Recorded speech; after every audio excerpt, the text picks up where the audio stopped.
अल्हम्दुलिल्लाह तुमने ही मिलकर इसको दफा कर दिया, लिहाजा अब मैं आमाल तोलने के तराजू में इसके काम आऊंगा।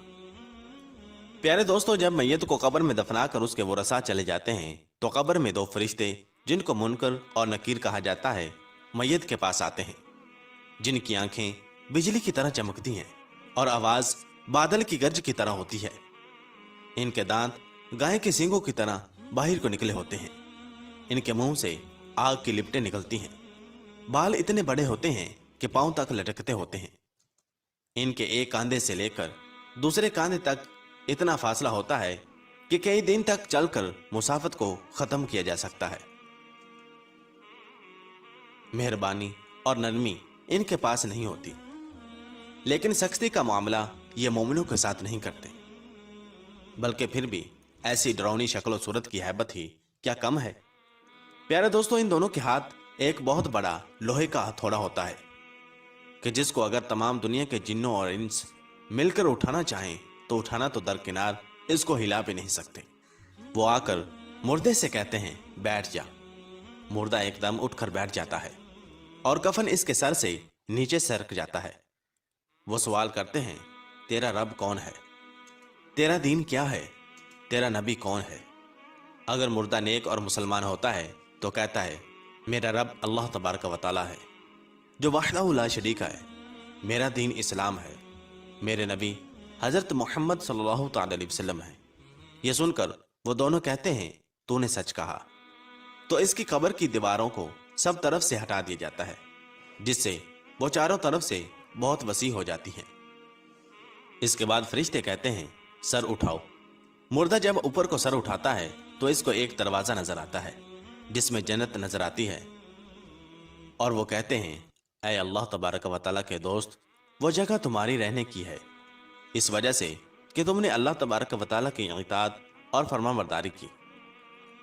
हदीस पाक में आता है जिसका मफहूम कुछ इस तरह है कि रसूल अकरम सल्लल्लाहु अलैहि वसल्लम ने इरशाद फरमाया कि कसम है उस जात पाक की कि जिसके कब्जा कुदरत में मेरी जान है, कि मुर्दे को उस वक़्त ऐसी खुशी होती है कि जो कभी खत्म नहीं होगी।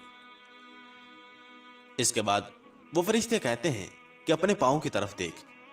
जब वो देखता है तो वो दोज़ख का दरवाजा नजर आता है जिससे दोज़ख का हाल नजर आता है। वो फरिश्ते कहते हैं कि ऐ अल्लाह तबारक व तआला के दोस्त, तूने इस दरवाजे से निजात पा ली है।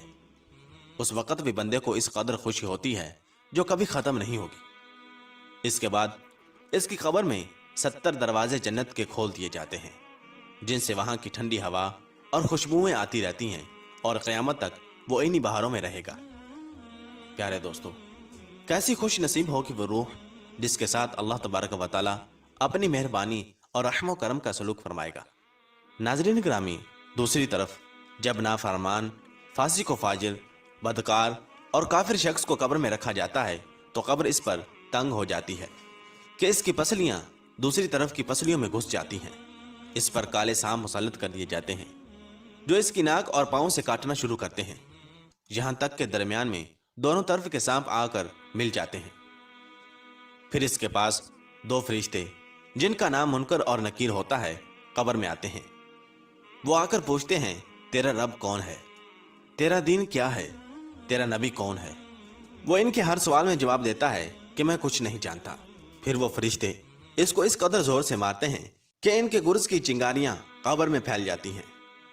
इसके बाद वो फरिश्ते इसको कहते हैं कि ऊपर देख। वो ऊपर की तरफ जन्नत का दरवाजा देखता है। जन्नत की बागो बहार वहां उसको नजर आती है। फरिश्ते इस नाफरमान से कहते हैं कि ऐ अल्लाह तबारक व तआला के दुश्मन और नाफरमान, अगर दुनिया में तो अल्लाह तबारक व तआला की इताअत और फरमाबरदारी करता तो ये तेरा ठिकाना होता।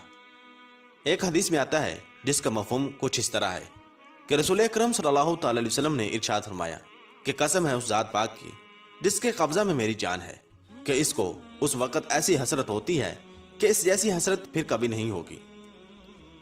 फिर दोज़ख का दरवाज़ा खोला जाता है और वो फरिश्ते कहते हैं कि अल्लाह तबारक व तआला के दुश्मन, ये तेरा ठिकाना है इसलिए कि तूने अल्लाह तबारक व तआला की नाफरमानी की। फिर जहन्नम के 70 दरवाजे इसकी कब्र में खोल दिए जाते हैं, जिनसे क़यामत तक गर्म हवाएं और धुआं वगैरह इसको आता रहता है। अल अमान वल हफीज़। मुअज़्ज़ज़ दोस्तों, قبر کا معاملہ بڑا سخت ہے۔ حضور اکرم صلی اللہ تعالی علیہ وسلم نے ارشاد فرمایا کہ قبر تمام فتنوں سے بڑھ کر بڑا فتنہ ہے۔ ہمیں چاہیے کہ ہم اللہ تبارک و تعالیٰ کی نافرمانی سے بچیں اور نیک اعمال کریں اور قبرستان میں جایا کریں، تاکہ ہمیں بھی اپنی موت کی یاد آئے اور موت کو یاد کر کے ہم دنیا سے بے رغبتی اور آخرت کی تیاری کریں۔